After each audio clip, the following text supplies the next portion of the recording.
हम लोग थोड़ा बहुत जान पाए. So you are very bullish on financial, domestic manufacturing and auto ancillaries etcetera. क्या कारण है इसके पीछे? पहले मैं डोमेस्टिक मैन्युफैक्चरिंग की बात करता हूँ, क्योंकि अगर कोई इंसान डोमेस्टिक मैन्युफैक्चरिंग में बुलिश होगा तो वो automatically financial services lending business में ऑटोमेटिकली बुलिश हो ही जाएगा. तो पहले डोमेस्टिक मैन्युफैक्चरिंग की बात करते हैं. सबसे बड़ा ट्रिगर आया था सितंबर 2019 में, जब निर्मला सीतारमण ने, फाइनेंस मिनिस्टर ने, न्यू मैन्युफैक्चरिंग प्लांट्स के लिए कॉर्पोरेट इनकम टैक्स को काट के कर दिया 15%.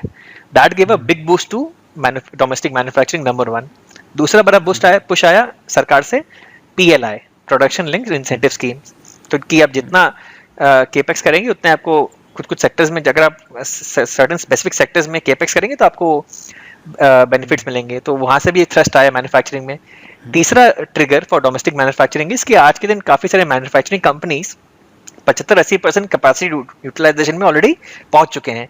तो वो नया केपेक्स वो करना शुरू करने वाले हैं.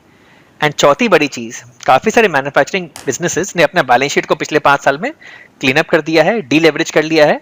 तो now they are again ready to embark on a fresh capex cycle. और इतिहास हमें सिखाता है कि कोई भी स्टॉक सस्टेन बुल मार्केट के लिए सबसे बड़ा ड्राइवर होता है revival of the domestic capex cycle. इसलिए 2003 से 2007 तक इतना बड़ा बुल रन आया था इंडिया में, जबकि इंडेक्स ऑलमोस्ट 7 गुना हो गया था. इंडिविजुअल स्टॉक्स तो 30-40 गुना हो गया था, लेकिन इंडेक्स ही 7 गुना हो गया था, बिकॉज बहुत बड़ा केपेक्स बूम आया था इंडिया में.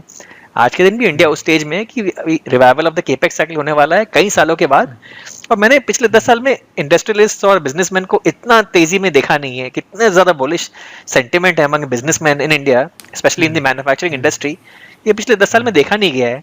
बैंकिंग इंडस्ट्री में भी देखिए, पिछले कुछ दिनों में काफी सारे banks, public sector, private sector banks ने रिजल्ट्स रिपोर्ट किए हैं. क्या शानदार नतीजे आ रहे हैं. इसका भी वजह क्या है? 2 रीजंस हैं. एक तो मैन्युफैक्चरिंग साइकिल रिवाइवल होगा तो उससे फ्यूचर ग्रोथ आएगा, लेकिन आज के दिन इतने अच्छे रिजल्ट्स कैसे आ रहे हैं? उसके 2 वजह हैं. पहला, 2016 में इंसॉल्वेंसी एंड बैंक्रप्सी कोड जो इंट्रोड्यूस किया गया था, उसकी वजह से इंडियन बैंकिंग सिस्टम की बैलेंस शीट क्लीन अप हो गई. दूसरी बात, 2020 में कोविड की वजह से काफी सारे बैंक्स ने एंड एनबीएफसीज ने एक्स्ट्रा प्रोविजनिंग, दे ओवर प्रोवाइडेड, एक्स्ट्रा प्रोविजनिंग कर लिए थे उस 2020 में, बिकॉज उनको बहुत डर था कि बहुत से बड़े एनपीएस आ सकते हैं जो आए नहीं. तो अब जब वो प्रोविजंस राइट बैक करेंगे तो वहां पे भी नेट प्रॉफिट बूस्ट बहुत बड़ा आएगा. तो बैलेंस शीट क्लीन अप हो गई, जो एक्सेस प्रोविजंस थी वो राइट बैक होंगी, उसका बेनिफिट, प्लस केपेक्स रिवाइवल की वजह से credit growth, banking system credit growth, वो भी बेनिफिट मिलेगा. अब सितंबर महीने में देखिए, आई थिंक पिछले 10 साल के हाई, 10 या 12 साल के हाई में चला गया था Indian banking system credit growth, more than 13-14%. I think it was 16%, but I am not sure, but हाँ पिछले डेकेडल हाई में पहुंच चुका है. सो सारे स्टार्स अलाइंड हैं और मैन्युफैक्चरिंग